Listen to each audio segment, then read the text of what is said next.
की बात है। केशवपुर नाम का एक गांव था। उस गांव के लोग बहुत ही खुशहाल थे।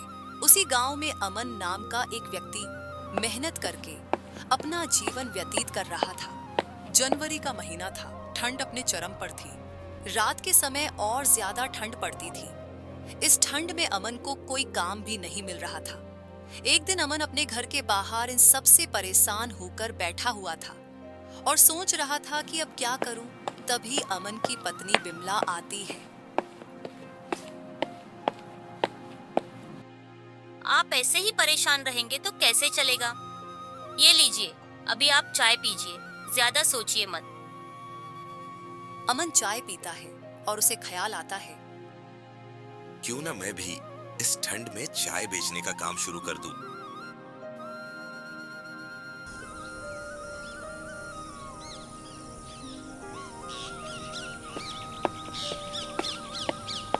अगले दिन अमन चाय बनाने का सारा सामान लेकर निकल पड़ता है।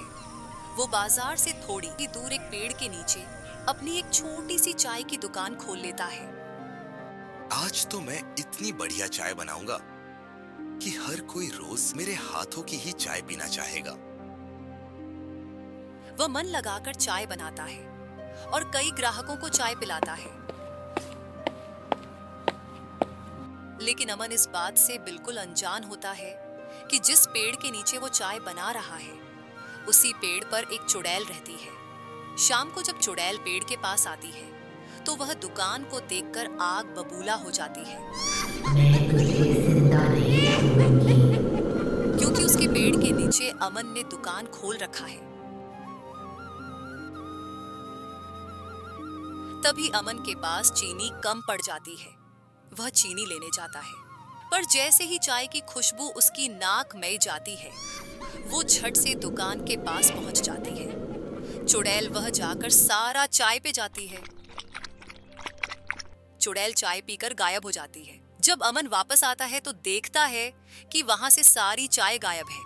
अरे ये क्या? इस बर्तन में अभी तो बहुत चाय थी। सारी चाय कहाँ चली गई? अमन इतना बोलता ही है, तभी चुड़ैल अमन के सामने आ खड़ी होती है। अरे ये चुड़ैल कहाँ से आ गई? मैं तो इसी पेड़ पर ही रहती हूँ और मैंने ही पिया है ये चाय। बड़ी ही स्वादिष्ट थी। आपको मुझसे क्या काम है? चाय, मुझे सिर्फ चाय चाहिए। मैं अभी बना कर देता हूँ, पर मुझे कुछ मत करना।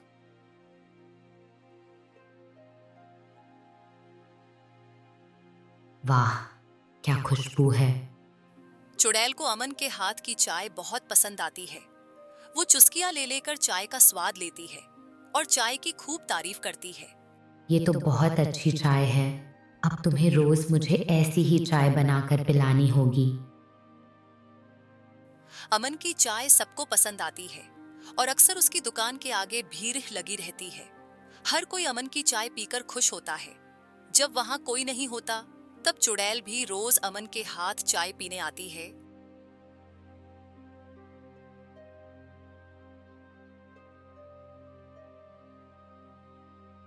एक दिन चुड़ैल अमन के हाथ चाय पीने आती है। अमन उदास बैठा हुआ था। अमन को उदास देखकर चुड़ैल उसके पास जाकर पूछती है, क्या हुआ? आज तुम तो बहुत उदास दिख रहे हो। क्या कहूँ, मेरी बेटी की तबीयत बहुत खराब है। डॉक्टर को दिखाने गए थे। डॉक्टर ने इलाज के लिए 10,000 रुपए मांगे हैं। अच्छा, तो मतलब तुम्हें पैसों की दिक्कत है। भगवान की दया से मेरा चाय का काम बहुत अच्छा चल रहा है। मैंने काफी पैसे इकट्ठा कर लिए हैं, पर अभी भी कुछ पैसे कम पड़ रहे हैं और कल से मैं चाय की दुकान भी नहीं खोल पाऊंगा, क्योंकि मुझे अपनी बेटी के पास ही रहना पड़ेगा। समझ नहीं आ रहा कि मैं क्या करूं।